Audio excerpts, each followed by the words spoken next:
that in every obstacle in our lives, every storm that we've been through, even though seasons change, people come and go, but you, God, is the only one who's beside us, always loving, faithful, merciful, and good. Let us lift you high with our praises and worship, for we are thankful for what you have given us. Oh, thank you.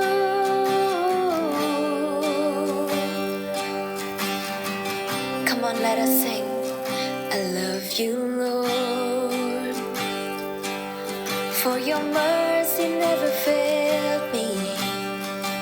In all my days, I've been held in your hands. From the moment that I wake up until I lay my head, oh, I will sing of the goodness of God. And all my life you have been faithful, and all my life you have been so, so good. With every breath that I am able, yeah, I will sing of the goodness of God. I love your voice.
mendengarkan firman Tuhan, katakan amin. Oke, teman-teman, sebelum kita mendengarkan pesan dari firman Tuhan pada hari ini, mari kita bersatu dalam doa. Tuhan, terima kasih ya Tuhan untuk hari ini ya Tuhan. Kami mengucap syukur ya Tuhan untuk kesempatan yang boleh Tuhan berikan dalam setiap kehidupan kami. Kalau kami boleh menjalani hari-hari kami ya Tuhan, hari demi hari sampai pada hari ini. Mengucap syukur ya Tuhan. Kami juga berterima kasih ya Tuhan kalau kami boleh mengangkat tangan kami ya Tuhan. Kami boleh menyembah-Mu ya Tuhan. Kami boleh memuji-Mu ya Tuhan. Biarlah ya Tuhan, pujian dan penyembahan yang telah kami lakukan tadi ya Tuhan, boleh menjadi persembahan yang harum ya Tuhan di hadapan-Mu ya Tuhan. Tuhan, tiba saatnya Tuhan untuk kami ya Tuhan, anak-anak-Mu untuk duduk diam ya Tuhan, untuk menerima pesan dari firman Tuhan-Mu ya Tuhan. Kami mau belajar ya Tuhan, dan berikanlah ya Tuhan kepada kami ya Tuhan, telinga seorang murid ya Tuhan, hati seorang murid ya Tuhan, yang mau belajar ya Tuhan. Berbicaralah ya Tuhan melalui Roh Kudus-Mu ya Tuhan. Walaupun kami saat ini Tuhan dipisahkan ya Tuhan oleh jarak ya Tuhan, tapi kami percaya Tuhan, kuasa-Mu sempurna ya Tuhan. Terima kasih ya Tuhan, kami serahkan ya Tuhan sharing pada hari ini ke dalam tangan-Mu. Dalam nama Tuhan Yesus, berdoa ucap syukur. Haleluya. Amin. Oke, sebelumnya shalom buat teman-teman youth dan juga untuk teman-teman JC. Mungkin kalian asing dengan muka ini gitu ya. Sebelumnya izinkan gue untuk memperkenalkan diri dulu. Perkenalkan, nama gue Brady Fernando. Gue dipercayakan Tuhan untuk melayani di GB Intercon di JC bersama Ko Adit. Mungkin itu aja kali ya kenalannya ya. Oke, bagaimana kabar kalian sendiri untuk teman-teman youth dan juga teman-teman JC? Gue yakin dan percaya kabar kita semua luar biasa ya. Amin. Oke, kalau kita ngelihat ya hari-hari ini ya seperti yang kalian tahu kita sudah memasuki 8 bulan kurang lebih ya dalam situasi seperti ini, semua karena pandemi COVID-19 ini atau pandemi Corona. Gimana teman-teman sendiri penyesuaian yang kalian hadapi hari-hari ini? Semoga kalian sudah bisa beradaptasi ya. Oke, kalau kita ngomongin tentang Corona ya teman-teman, kita banyak melihat kalau hari-hari ini bahkan dunia pun banyak mengalami yang namanya perubahan, setuju ya? Kita banyak banget tuh mengenal istilah-istilah baru selama pandemi ini gitu ya. Ada yang namanya new normal gitu ya. Terus juga banyak kebiasaan-kebiasaan kita yang akhirnya banyak berubah gitu ya. Dari yang tadinya kita mungkin dalam tanda kutip kurang bersih gitu ya terhadap diri kita sendiri, kita mulai sejak pandemi corona ini kita lebih bersih daripada seharusnya gitu ya. Hand sanitizer itu udah menjadi gear yang wajib buat setiap kita dimanapun dan kapanpun gitu ya, dan hal-hal lainnya gitu ya. Banyak yang berubah, dunia ini banyak berubah semenjak corona ini datang ya. Nah, kalau kita ngomongin tentang perubahan, banyak orang pun yang akhirnya juga berubah gitu ya. Banyak orang yang akhirnya alih profesi gitu ya karena terdampak oleh corona ini dan sebagainya macamnya. Kalian juga pasti mengerti lah ya, kalian pun juga pasti tahu gitu ya.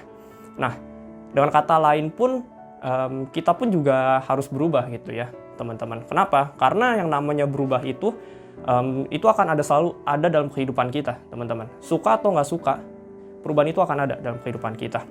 Kalau ada quotes yang bilang seperti ini gitu ya, tidak ada sesuatu yang tetap di dunia ini kecuali perubahan itu sendiri gitu ya. Jadi walaupun kalian pun tidak memutuskan untuk berubah, kalian juga ada dalam perubahan itu, teman-teman. Sampai sini paham ya, teman-teman? Nah, pertanyaannya kan gini, kita mau berubah yang seperti gimana gitu ya, dan berubah mau ke arah yang mana gitu ya. Kalau menurut gue ya, namanya berubah itu adalah sebuah pilihan, teman-teman. Setuju ya, teman-teman ya? Ada sebuah cerita, teman-teman, dalam industri ponsel di awal tahun 2000-an. Mungkin teman-teman juga tahu dan familiar gitu ya. Kalian pun juga pasti pernah mempunyai perangkat ini gitu ya. Dulu di tahun 2000-an kita mengenal ponsel bernama BlackBerry ya teman-teman ya. Dimana pada saat itu di era tahun 2000-an BlackBerry itu sangat jaya-jayanya gitu ya. Bahkan sanggup mengalahkan dominasi dari handphone Nokia teman-teman.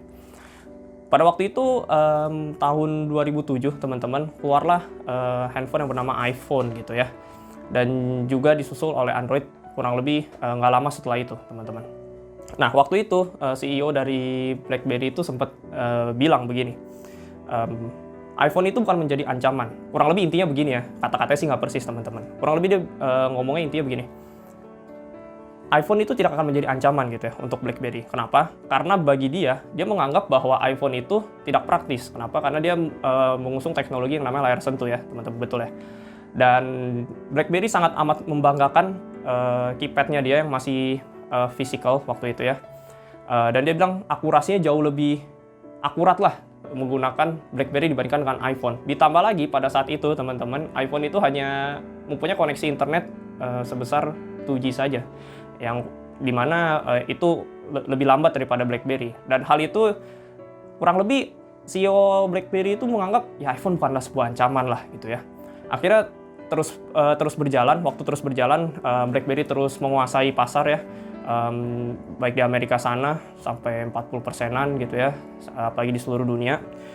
Mereka masih menguasai kurang lebih 2 tahun setelah itu. Lalu Apple mengeluarkan lagi sebuah device yang bernama iPad tahun 2010. Nah, sejak saat itu banyak orang yang akhirnya beralih dari BlackBerry ke produknya Apple dan juga Android gitu ya. Nah, waktu itu BlackBerry juga kaget dan akhirnya mulai merasa terancam dengan kedudukannya. Akhirnya dia berusaha untuk berinovasi, dia sempat mengeluarkan HP dengan layar sentuh, namun pada saat itu sudah telat gitu ya. Banyak orang yang akhirnya berpindah dari BlackBerry. Nah, dari ilustrasi tersebut ya, dari cerita tersebut teman-teman, setuju nggak setuju, kita butuh yang namanya sebuah perubahan. Sampai sini paham ya teman-teman ya? Mungkin kalau hari-hari ini lu semua memutuskan untuk tidak berubah gitu ya, lu merasa lu sebagai pelayan Tuhan gitu ya, Kak, kayaknya sih gue nggak perlu berubah lah ya. Gue ini adalah drummer satu-satunya di JC atau di Youth gitu ya. Sekalipun gue tidak improve, gue tidak latihan gitu ya, gue yakin pemimpin gue juga tetap akan manggil gue kalau misalnya disuruh ngisi ibadah online, misalnya seperti itu. Atau mungkin ya gue mau WL yang terbaik lah di sini gitu ya. Gue tidak perlu lagi untuk latihan, gue nggak perlu lagi untuk improve. Menurut gue teman-teman, kalau lu memutuskan untuk tidak berubah, lu mengambil langkah yang salah teman-teman. Oke, sekarang kita buka dulu Alkitab kita teman-teman. Hari ini kita mau belajar, gue pun juga belajar teman-teman, karena gue belum sepenuhnya menjalankan pesan firman Tuhan berikut ini. Oke, mari kita buka Alkitab kita di Roma 12 ayat 2. Janganlah kamu menjadi serupa dengan dunia ini, tetapi berubahlah oleh pembaruan budimu, sehingga kamu dapat membedakan manakah kehendak Allah, apa yang baik, yang berkenan kepada Allah, dan yang sempurna. Nah, teman-teman, di sini di kalimat pertama dikatakan, janganlah kamu menjadi serupa dengan dunia ini. Kalau kita lihat ya teman-teman, hari-hari ini dunia, kayak tadi di awal gue juga udah bilang, udah banyak berubah teman-teman. Tapi kalau kita perhatikan ya, dunia itu makin lama berubah ke arah yang tidak baik, betul ya teman-teman. Kalau kita lihat perekonomian kita gitu ya, sebelum corona sempat bagus, tapi sekarang ya juga kacau juga gitu ya. Sekarang rupiah juga masih 14.000, mau 15.000 gitu ya. Apalagi kesehatan, nggak usah ditanya lagi ya. Sekarang juga kesehatan makin parah teman-teman, dan lain-lainnya gitu ya. Bahkan ya teman-teman, kalau kita lihat ya dunia hari-hari ini ya, kalau kita ngomongin tentang namanya moral gitu ya, itu juga semakin bobrok, setuju ya? Kalau kita ngomongin sopan santun, juga semakin bobrok ya teman-teman. Kayaknya semuanya tuh semakin hancur gitu ya, semakin tidak bagus gitu ya. Value hidup juga teman-teman, makin hari tuh makin tidak ada bagus-bagusnya gitu ya, makin bobrok.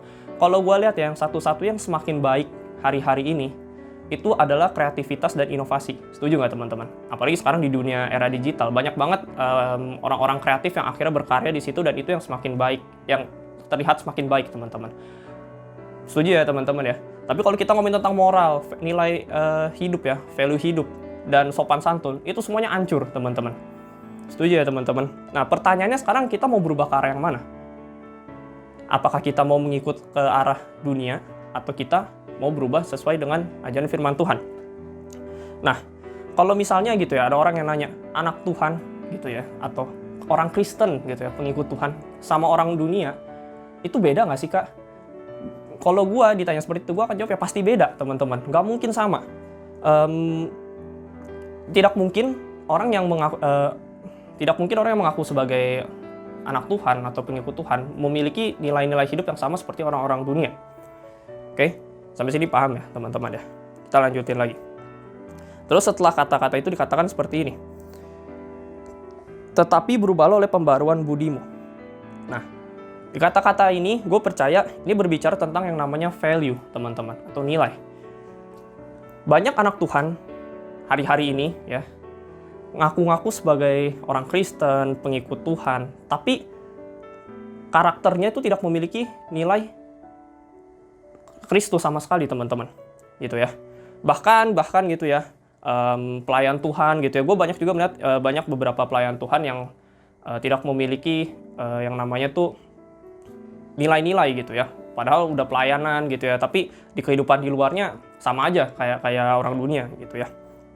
Nah, kalau kita sama aja gitu ya dengan orang dunia, teman-teman, artinya selama ini kita ngaku-ngaku sebagai orang Kristen atau pengikut Tuhan. Setuju ya, teman-teman ya? Karena kayak tadi yang gue bilang, nggak mungkin yang namanya orang dunia sama bukan orang kita ya, teman-teman, atau pengikut Tuhan gitu ya, itu memiliki nilai kehidupan yang sama. Nggak mungkin, teman-teman ya. Karena di Maleakhi 3 ayat 18, teman-teman.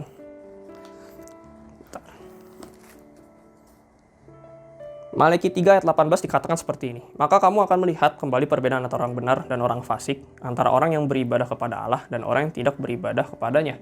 Nah, di sini aja udah jelas kalau Tuhan bilang, orang yang beribadah kepada Tuhan dan tidak, itu akan ada perbedaannya, teman-teman. Jadi, nggak mungkin banget kalau lu ngaku-ngaku sebagai orang Kristen gitu ya, tapi kehidupan lu tuh sama seperti orang dunia. Kalau itu sampai terjadi, berarti ada yang salah dengan kehidupan teman-teman sekalian. Sampai sini paham ya? Nah, kalau kita ngomongin tentang pembaruan budi tadi ya, kata-katanya di situ ya, perubahan budi, nilai-nilai kita harus beda sama orang-orang dunia. Nah, kalau kalian tahu gitu ya, Pangeran Charles gitu ya, dan anak-anaknya itu, ada Pangeran William dan Pangeran Harry gitu ya, mereka adalah orang-orang kerajaan gitu ya, orang-orang yang hidup dalam kerajaan gitu ya. Kalian nggak akan mungkin melihat mereka gitu ya, misalnya Pangeran William atau Pangeran Harry gitu ya, makan, angkat kaki dan pakai tangan gitu ya. Kalau mau ngambil makanan gitu tinggal digaruk aja gitu sama dia. Itu nggak mungkin, teman-teman. Kenapa dia nggak lakukan hal itu? Karena itu bukanlah nilai-nilai sebuah kerajaan, teman-teman. Dia nggak mungkin tuh ya ngomong muncrat-muncrat, meludah sembarangan, ngomong sembarangan gitu ya ke orang-orang, atau bahkan ke temennya gitu. Dia nggak mungkin melakukan hal itu. Kenapa? Karena itu bukan nilai sebuah kerajaan, teman-teman. Paham ya, teman-teman? Siapapun gitu ya, orang yang masuk ke dalam sebuah kerajaan, dia harus memiliki nilai-nilai kerajaan. Istrinya dari Pangeran William ya, si Kate Middleton, sama istrinya si Pangeran Harry itu, si Meghan siapalah itu ya. Dia pun juga waktu ketika masuk gitu ya ke dalam sebuah kerajaan, dia pun harus menyesuaikan diri gitu ya. Dia harus di training lagi gitu. Dia nggak boleh tuh jalan, jalannya pun diatur gitu ya, nggak bisa jalan sembarangan gitu ya, posenya segala macam. Bahkan dia pun kalau ngangkat tangan gitu ya ke orang-orang di sekitar itu juga nggak boleh sembarangan gitu ya. Dia nggak boleh angkat sampai tinggi-tinggi banget gitu ya. Pokoknya semuanya itu diatur, teman-teman. Kenapa ya? Balik lagi, karena itu adalah sebuah nilai kerajaan. Sampai sini paham ya, teman-teman? Kalau kita mau berubah, teman-teman, harusnya kita memiliki nilai kerajaan bukan nilai dunia. Sama kayak yang tadi gue bilang gitu ya. Nah, di titik ini teman-teman, gue mau ngomongin ada 2 poin, teman-teman. Yang pertama itu tentang merubah nilai kehidupan. Oke.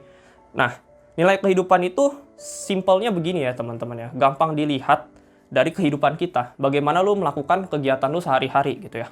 Nah, pada titik ini teman-teman, gue mau ngomongin tentang 2 poin ya. Poin pertama itu tentang merubah nilai kehidupan.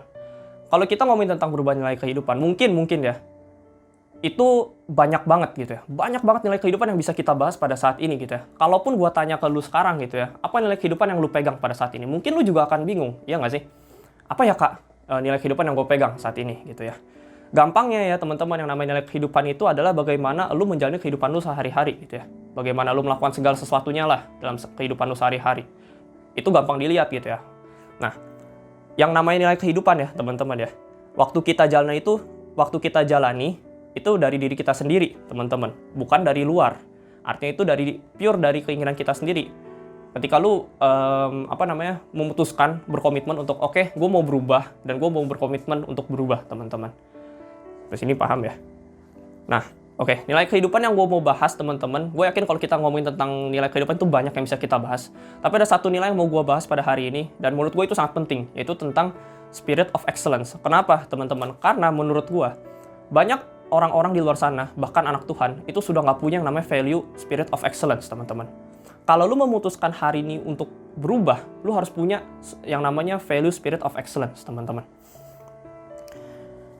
Banyak orang yang punya value ini. Gue percaya orang yang punya value ini ya, teman-teman ya, dia akan dipakai oleh Tuhan secara luar biasa. Dia akan dirubah oleh Tuhan, dan dia pun akan berubah, teman-teman. Sampai sini paham ya, teman-teman ya? Nah, kalau tadi di sini dibilang begini, berubahlah oleh pembaharuan budimu. Nah, teman-teman, menurut gua, lu jangan berharap bahwa Tuhan akan merubah hidup lu, teman-teman.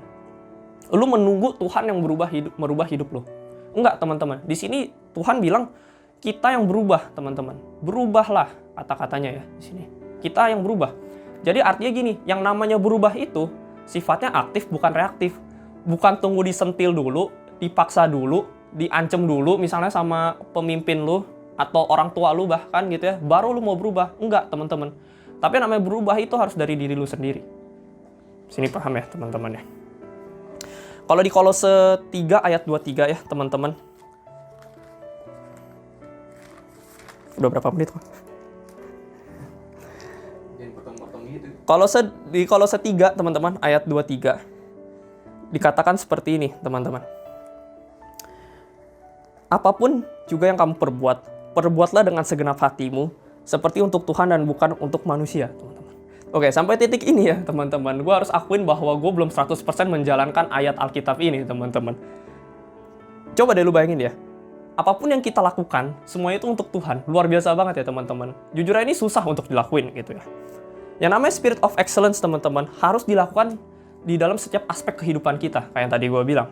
Itu harus kita lakukan. Waktu lu melayani Tuhan gitu ya, lu melayani untuk Tuhan gitu ya. Walaupun iya lu bilang, ya gue melayani orang itu. Tapi yang terpenting adalah lu melayani Tuhan.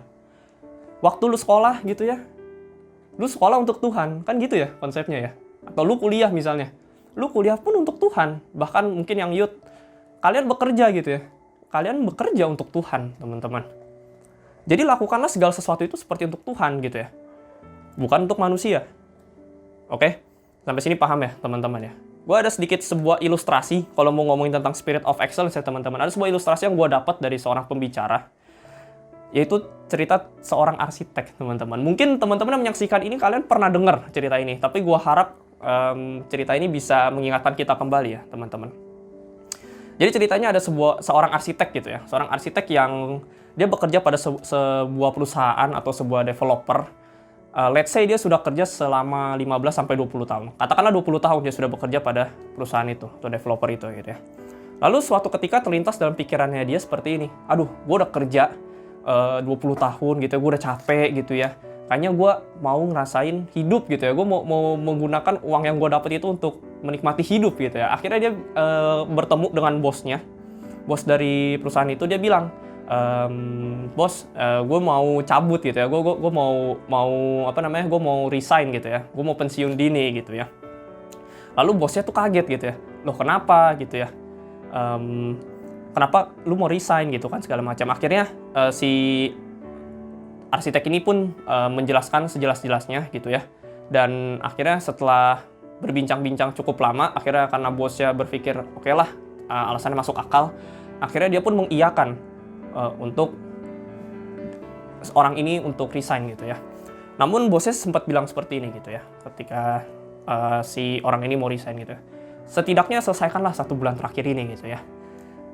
Kebetulan di bulan ini gue ada orang yang mau bangun rumah gitu ya. Dia minta sebuah desain yang terbaik yang lu bisa kasih gitu ya. Pokoknya masterpiece lu deh gitu ya. Lu tolong gambar blueprintnya, rumahnya.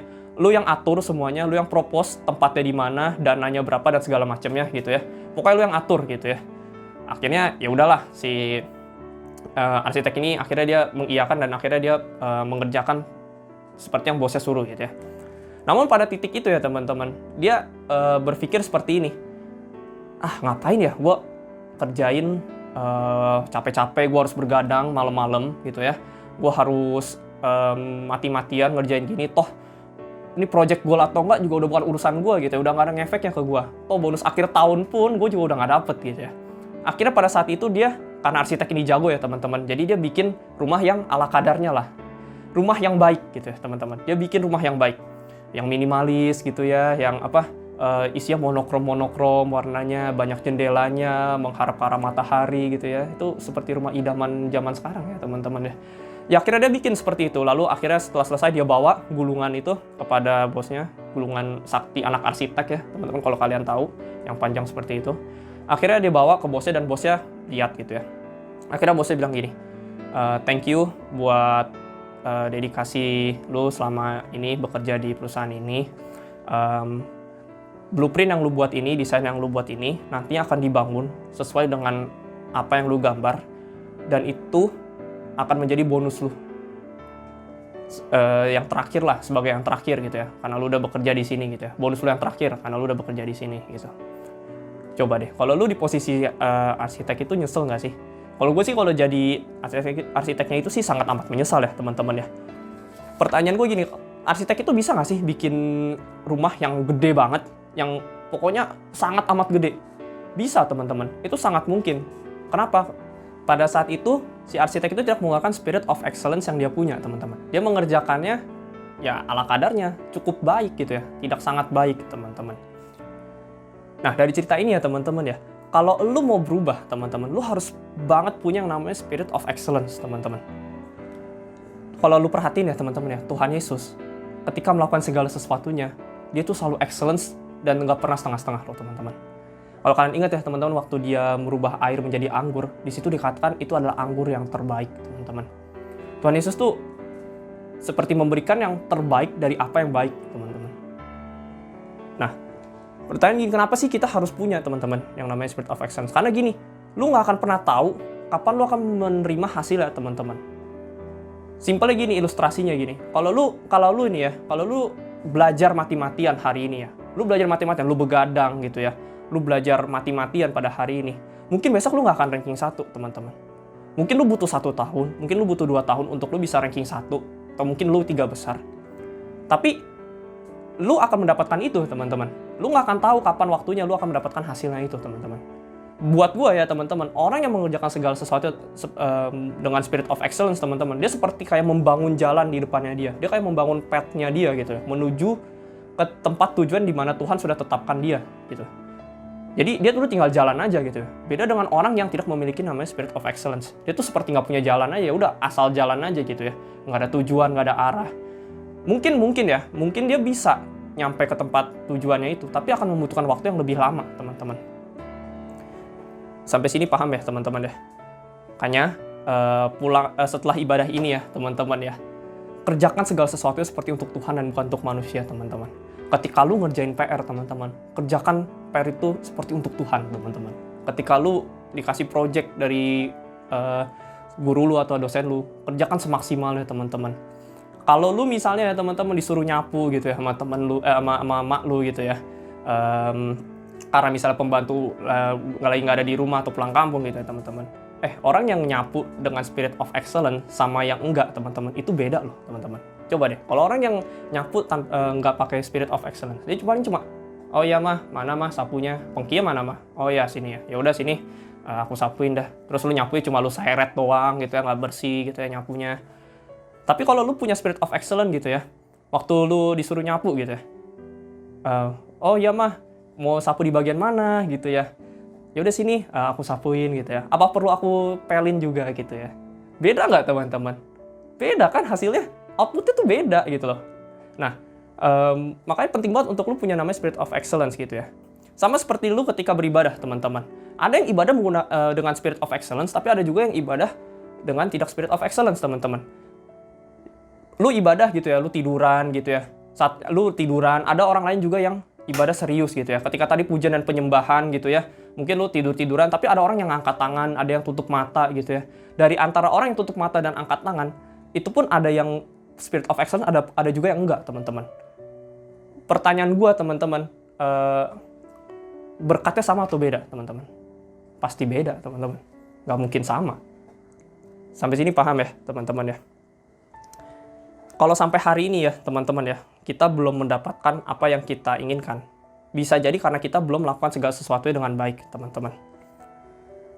Nah, tadi kan poin pertama ya teman-teman ya, tentang nilai kehidupan. Ada satu poin lagi teman-teman, gue lanjutin ya di Roma 12 ayat 2 ya teman-teman. Sehingga kamu dapat membedakan manakah kehendak Allah, apa yang baik, yang berkenan kepada Allah, dan yang sempurna. Menurut gue, ayat ini tuh sangat detail, dan juga menunjukkan setiap perbedaan pada kata-katanya. Gue akan jelasin secara singkat aja ya teman-teman. Singkatnya begini, apa yang baik, belum tentu berkenan buat Tuhan teman-teman. Apa yang baik dan berkenan buat Tuhan, belum tentu itu menjadi yang sempurna buat Tuhan teman-teman. Nah, jadi teman-teman, lu butuh banget untuk bisa membedakan mana yang baik, mana yang berkenan, dan juga mana yang sempurna buat Tuhan. Gue yakin itu susah banget, susah. Ketika lu mau membedakan yang baik gitu ya. Simpelnya beginilah, ada istilah survei yang bilang gini, ketika lu menanyakan satu hal kepada 10 orang, 9 orang menjawab A, lalu 1 orang menjawab B, berarti kan yang benar 9 orang gitu kan. Lu nggak mungkin 9 orang itu ngaco semuanya kan, nggak mungkin gitu ya. Nah, itu gampangnya gitu loh, ketika lu membedakan yang baik dan benar. Kalaupun lu menemukan hal-hal yang abu-abu gitu ya, lu nggak ngerti, itu semua ada di Alkitab teman-teman. Baik dan benar itu semuanya ada di Alkitab gitu ya teman-teman. Tapi ketika masuk ke dalam tahap berkenan teman-teman, lu perlu untuk tanya Tuhan teman-teman. Lu perlu nanya Tuhan. Dan lu butuh hikmat dari Tuhan untuk bisa membedakan manakah yang baik, manakah yang berkenan dan yang tidak teman-teman. Tapi ketika di dalam tahap yang sempurna ini teman-teman, ini lebih pusing lagi ya teman-teman ya. Ketika lu udah menemukan nih, ini baik gitu ya, dan ini berkenan buat Tuhan. Tapi ketika lu mau tahu apakah ini sempurna buat Tuhan atau tidak, nah ini akan jadi pertanyaan besar ya teman-teman. Menurut gua hikmat itu belum bisa lah, kayak belum cukup untuk bisa membedakan mana yang sempurna atau tidak gitu ya teman-teman. Ayat terakhir teman-teman di Mazmur, mana nih? Mazmur 32. Ini deh.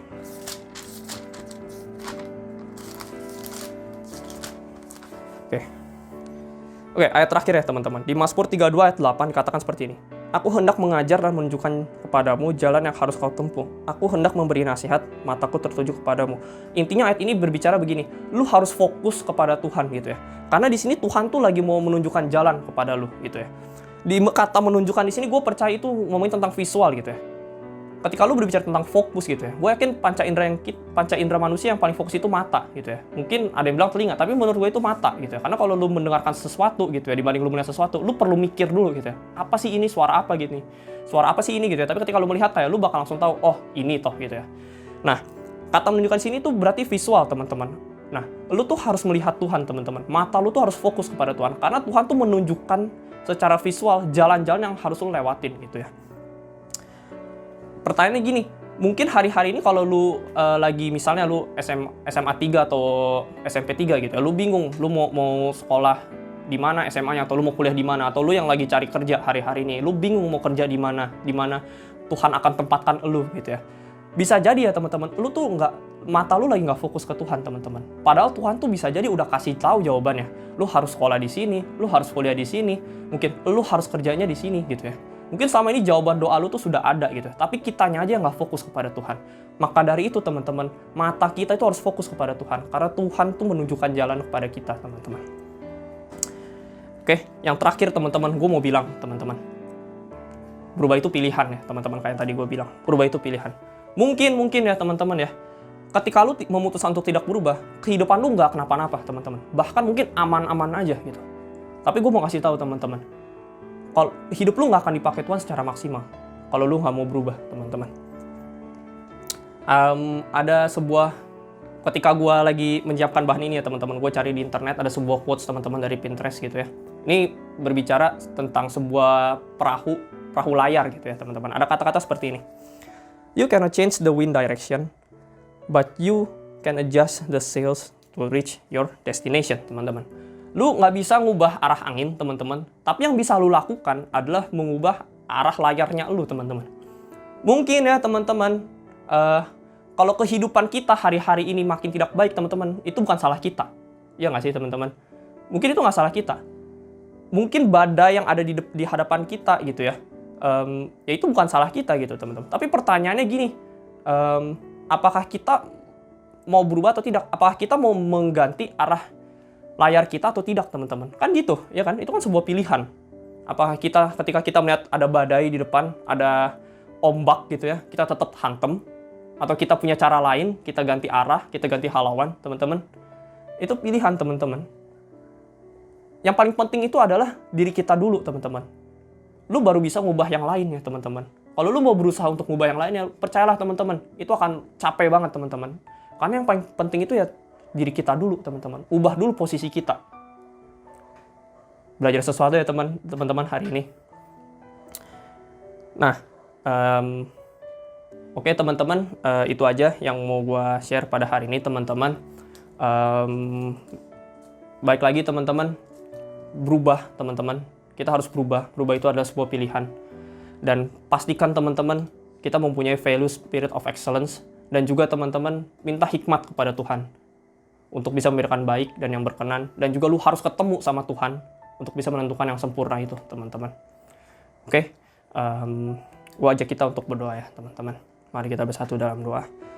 Tuhan, terima kasih ya Tuhan, kalau hari ini kami boleh belajar ya Tuhan. Kalau kami harus berubah ya Tuhan, hari-hari ini ya Tuhan, kami tahu ya Tuhan, dunia tidak semakin baik ya Tuhan. Maka dari itu Tuhan, kami harus berubah ya Tuhan. Ajarkan kami ya Tuhan, kami harus memiliki value ya Tuhan, spirit of excellence ini ya Tuhan.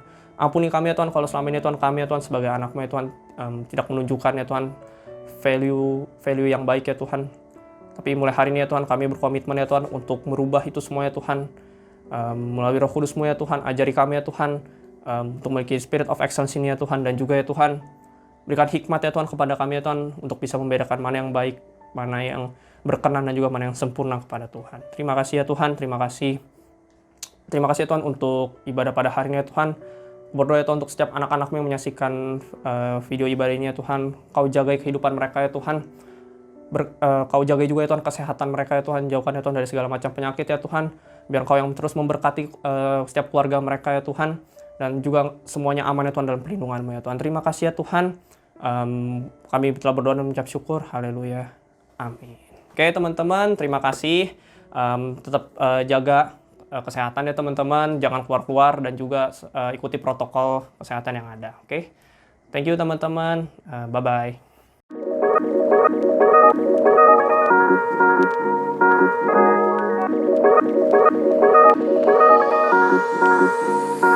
Come on.